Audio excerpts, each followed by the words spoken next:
o'tiring. H2O'ning o'zi nima? H2O'ning o'zi H2O'ning o'zi H2O'ning o'zi o'zini H2O. Bu H2O'yizni o'zi nima? Nima bu? Suvmi, atyommi, sho'rvami? Bu nima o'zi?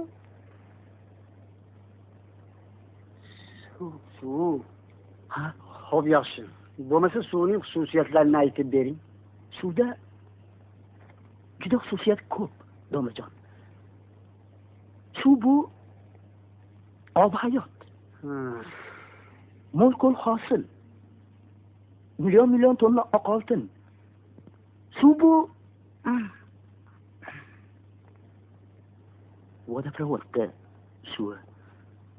Zildiriska suv. Ya'ni gaz suv. Toshkent suv. Undan keyin o'zimizni mana grafindagi. Xo'p, bo'ldi, tushunarli bo'ldi.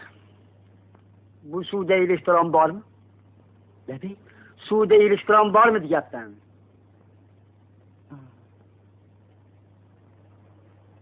Suv domlajon bitmas tuganmas elektr manbai. Masalan, Dneprogez, Farhodgez, Chorvogez, Nuregez, Divizhogez, Farhodgez, Nuregez, Divizhogez. shoshmang. Xo'p, bu hamma gezga chiqib ketdi-ku, mulla Husnulloh. Ha? Sunnatulloh. Kechiradilar, otingizni bilmabman. Mulla Sunnatulloh. Aytingchi, suvda atom bormi? Suvda